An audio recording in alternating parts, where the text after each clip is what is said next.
What is up, YouTube? It is the one and only Muse here, coming at you with my very first video of my brand new model airport. This all is 1 to 400 scale. Took me a couple of days to build. A couple of, actually about a year ago, I had posted a video of another airport that I had built. That was a long time ago. Actually, there it is right there, the old version, all stripped down to just the wood that the buildings and the tarmac were made out of.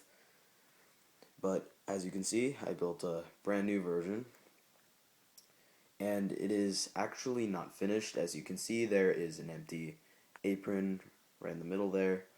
Down here, you can see that this is a bit odd looking. It's they're actually lights that I had installed onto here, that if you flick this switch here, there's a switch right there on a battery pack. It's supposed to turn on all these lights. It's supposed to be a floodlight system. It's supposed to be really nice, but it didn't work.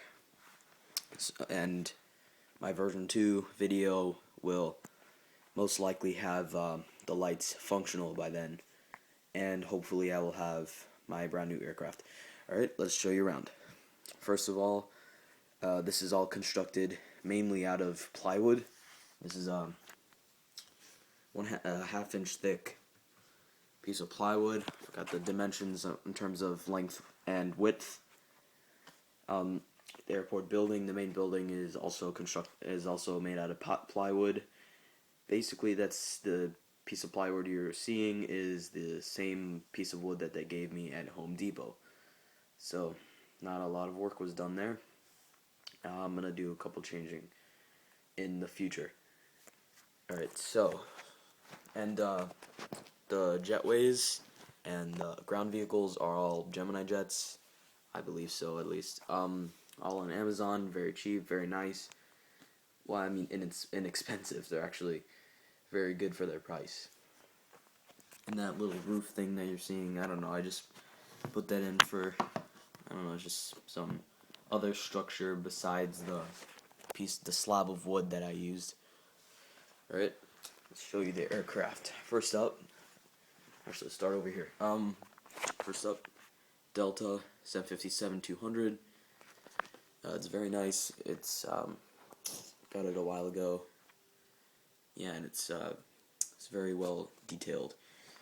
Right here, this is only temporary. It's basically a toy plane that I got when I was like 10. I've had it for a long time. It's modeled after the 777-700. What am I even saying? 737-800. Sorry about that. But it seems to be a scale, more or less, so I used it. On over here, 757 DHL. Not really by any company. It was a toy plane given to me a long time ago, and I decided to use it because it was 1 to 400 scale. And that's the only cargo area that I have for this airport, but I'm going to be changing that in the near future. Next up, we have United Airlines 767-200, I believe. Old livery, might I add, and it's very nice. The wheels roll. I found that pretty nice, actually.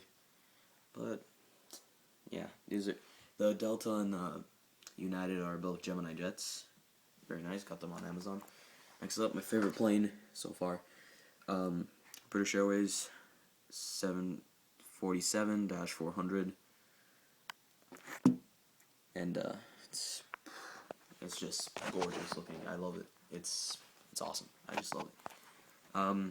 And lastly, but certainly not least, is Qantas A330-300 One World livery.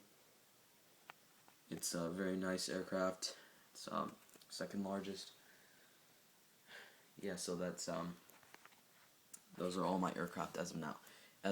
For the empty tarmac, I'm probably gonna move the United Airlines over to the over to the empty tarmac because these three jetways are actually shorter. So I decided that the shorter jetways I will be using for the narrow body aircraft. So the smallest aircraft that was using the wide body jetways was the United Airlines. So I decided when I get my new aircraft, I'm going to be moving it over there. My new aircraft is going to be going right here. I'm going to be getting Virgin Australia 777-300ER, my favorite aircraft. It's going to be very nice. I can't wait till I get it so I can put it right there. And my whole airport will be completed. Well, at least until I add on to it, because I still have all that scrap plywood from the old airport. So anyway, you're probably wondering how I did the taxi lines, the road, the apron. Very simple. The foils, actually, I didn't use foils. I went on Microsoft Word, drew these out, and printed them out, all of them, and painstakingly cut all of this out and glued it on here with basically school glue. So, but it's holding pretty nice. It's very smooth. It's not much like, can't really feel it that well. Very smooth. And I'm very surprised that this came out as well as I expected. Oh, and as for the cover thing on top of the airport, basically a piece of cardboard I cut out, and underneath that's basically just wood pegs that I glued onto two popsicle sticks that were at an angle. Can't really see it because of the poor lighting in this room. So, and I added these. I got these actually with a Battleship kit. It was like I don't even know. It was, but anyway, I have a bunch of these, so I decided, hey, why not put those on there until, so I add on to the airport, so I can actually have a place for these. All right. So, by the way, and this airport is elevated about 2.5 inches above the ground. I did that on purpose so that I could fit all the wiring underneath it. And I did this by taking one of those cup holder things that they give you at Starbucks. They had 4 cup holders, so I cut it into 4 pieces and basically just hot glued it onto the bottom so that it would be elevated enough, and at the same time it wouldn't be so, so rough. It's actually quite nice material it's very firm actually, but at the same time it's kind of soft, so, when I set this whole thing down, it's not such a clunk, So, this is just version 1. Version 2 will come out in about a month or so, I'm not sure, but by then those lights will be working. I will probably have my new aircraft, and I'm not sure yet, but I will probably add on to all of this, probably making some taxiways to this runway that I had constructed and painted a long time ago. Yeah, so this is all my airport. Thanks for watching, and I will be back with another video soon.